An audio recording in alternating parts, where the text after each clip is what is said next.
श्री स्वामी समर्थ सर्वांना। रुपाली क्रिएटिव्हिटी या यूट्यूब चॅनलवर सर्वांचं अगदी मनापासून स्वागत। गौरी गणपतीचा सण आता खूप जवळ येऊ लागलेला आहे आणि प्रत्येकाला ओढ लागलेली आहे सण गौरी गणपतीच्या आगमनाची। यावर्षी कोणत्या प्रकारची गौरी नेसवावी किंवा कशा प्रकारचा देखावा करावा हा प्रश्न प्रत्येक मैत्रिणीला पडलेला असेल। तेव्हा वेळ न घालवता हा व्हिडिओ पहा आणि अशा प्रकारची गौरीला साडी नेसवा। तर येथे मी एक कळशी घेतलेली आहे छोट्या आकाराची आणि त्याच्यावर आपल्याला गौरीची हाफ बॉडी ठेवायची आहे। तर येथे तुमच्याकडं गौरीचं स्टँड असेल हाफ बॉडी ठेवण्यासाठी छोटंसं तेही तुम्ही घेऊ शकता किंवा जर ते स्टँड नसेल तर आपण अशी कळशी घेऊ शकतो आणि त्याच्यात धान्य भरून त्याच्यावर हाफ बॉडी ठेवू शकतो। तसेच गौरीचे पाय बनवण्यासाठी आपण येथे एका लेगिन्समध्ये जुने कपडे स्वच्छ धुतलेले असतात असे कपडे भरून आपण गौरीचे पाय तयार केलेले आहेत। हा टूल तयार केल्यानंतर आपल्याला साडीच्या अगोदर पदराच्या प्लेट्स पाडून घ्यायच्या आहेत। तर प्लेट्स पाडताना आपण छोट्या आकाराच्या प्लेट्स पाडून त्यांना 2 ठिकाणी पिना लावून घेऊया म्हणजे जादा गोंधळ होणार नाही।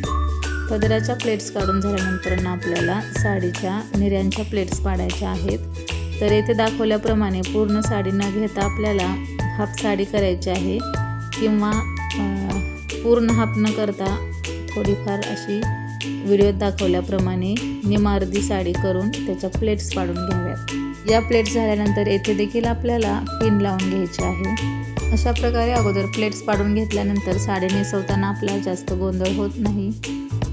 तुम्ही एकटे देखील साडी नेसवू शकता। एवढ्या सोप्या पद्धतीने मी तुम्हाला इथे साडी नेसवून दाखवलेली आहे कारण मीही इथे एकटीच आहे। साडी नेसवताना सर्व साहित्य अगोदर आपण जवळ घेऊन बसायचं आहे।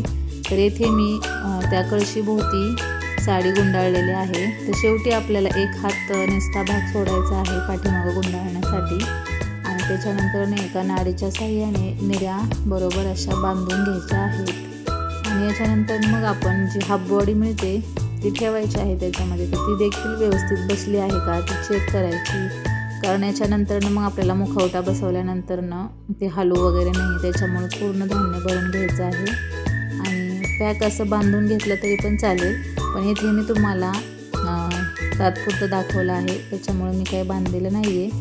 परंतु ही कळशी ही बॉडी आपण त्या चौरंगाला सुतळीच्या साहाय्यानं असं थोडं पॅक बांधून घेतलं तरी पण चालेल कारण जेव्हा आपण गौरीला साडी नेसवतो तेव्हा ते 2 दिवस गौरी आपल्याकडे असतात मग तेव्हा ते हलू वगैरे नाही यासाठी आपण सुतळीने बांधूनही ठेवू शकतो। व्हिडिओत दाखवल्याप्रमाणे आपण पदरही असा पाठीमागून घ्यायचा आहे आणि अशा पद्धतीनं प्लेट्स पाडून घेतल्यानंतर जे आता काही गोंधळ उडत नाही तुम्ही पाहू शकता व्हिडिओत। तर असं मस्त असं आवरून सावरून घ्यायचं आहे आणि पिन लावून घ्यायचे आहे तिथे। तर गौरीला तुम्ही ब्लाऊज देखील घालू शकता परंतु येथे माझ्या साडीला हा गौरीचा ऑलरेडीचा ब्लाऊजच आहे तोच मॅच झालेला आहे आणि त्याच्यामुळे मी इथे ब्लाऊज घातलेला नाही। परंतु जर आपल्याला दुसऱ्या कलरची साडी असेल तर येथे आपण ब्लाऊज घालून त्या ब्लाऊजला देखील पिना वगैरे लावून व्यवस्थित असं सेट करू शकतो। लेगिन्सचे जे आपण पाय बनवलेले आहेत तर त्याला गौरीचे पाय बसवून घेऊया। तर रबरच्या साहाय्यानं आपण ते पॅक करून घ्यायचं आहे लेगिन्सला आणि ते गौरीचे पाय असतात त्याला रबर लावून ते पॅक करून घ्यायचं आहे। यापेक्षाही वेगवेगळ्या गौरी आपल्या चॅनलवरती आहेत। तुळशीला पाणी घालणारी गौरी, ताक घुसळणारी गौरी, जात्यावर दळण दळणारी गौरी, पारायण करणारी गौरी, स्वयंपाक करणारी गौरी अशा वेगवेगळ्या गौरी आहेत तेव्हा चॅनलला नक्की भेट द्या। तसेच मी या व्हिडिओच्या डिस्क्रिप्शनमध्ये तुम्हाला वेगवेगळ्या प्रकारच्या गौरींच्या लिंक पण देणार आहेत तेव्हा डिस्क्रिप्शन बॉक्स नक्की चेक करा। पाय लावून झाल्यानंतर एक पाय आपल्याला वर घ्यायचा आहे तर आपल्याला पायाला थोडंसं गुंडाळून बाकीचे जी साडी आहे ती व्यवस्थित असं खाली नीट करून घ्यायची आहे। निर्या वगैरे व्यवस्थित सेट करून घ्यायच्या आहेत। गौरीचे दोन्ही पण काठ त्या पायाला छान असं सेट करून तिथे पिना लावून घ्यायच्या वरच्या खालच्या दोन्ही पायांना आणि जेव्हा आपण या गौरीला मुखवटा लावणार तेव्हाच आपल्याला ते छान व्यवस्थित असं वाटतं। अगोदर आपल्याला वाटतं व्यवस्थित असं झालेलं नाही आहे पण जेव्हा आपण मुखवटा लावणार तेव्हा पहा तुम्ही गौरी किती छान वाटेल। तर मुखवटा लावून घेऊया आणि नंतरचा गौरीचा लुक पहा किती छान वाटतो। तर मुखवटा बसवताना आपल्याला ते जे मुखवटा बसवण्याचे ठिकाण आहे तिथे त्या दांड्याला पीस असा गुंडाळून घ्यायचा किंवा मग गौरीच्या मुखवट्यामध्येही पीस घातला तरी पण तो पॅक बसतो, पण तात्पुरता आहे इथं, म्हणून मी गौरीच्या मुखवट्यामध्येच घातलेला आहे पीस. तुम्ही त्या दांडीला पीस गुंडाळला तरी पण चालेल. आणि जोपर्यंत गौरीचा मुखवटा पॅक बसत नाही तोपर्यंत तेवढे पीस आपण त्याला गुंडाळायचे आहेत. त्यानंतर मस्त असे दागिने घालून घेऊया.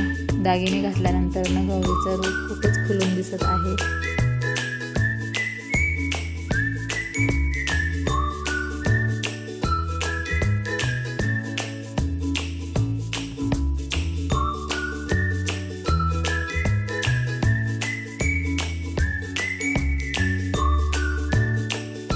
शेवटी आपण गौरीला पदर घेणार आहोत. पदर घेतल्याशिवाय जशी बाईला शोभा नाही तशी आपल्या गौरीला पण नाही बरं का. जेव्हा पदर घेऊ तेव्हा पहा ना, गौरीचं रूप किती छान असं उठून दिसत आहे.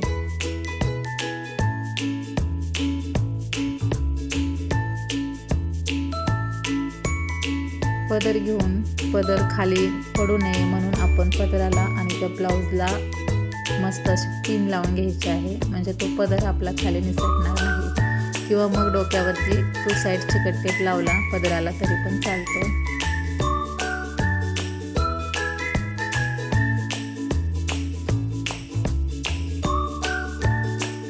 तर असेच नवनवीन उपयोगी व्हिडिओ पाहण्यासाठी चॅनलला सबस्क्राईब करा आणि आपल्या चॅनलवर असणाऱ्या विविध प्रकारच्या गौरी कशा बसवाव्या याचे व्हिडिओ देखील पहा. तर पुन्हा भेटूया अशाच एका नवीन व्हिडिओमध्ये. तोपर्यंत धन्यवाद.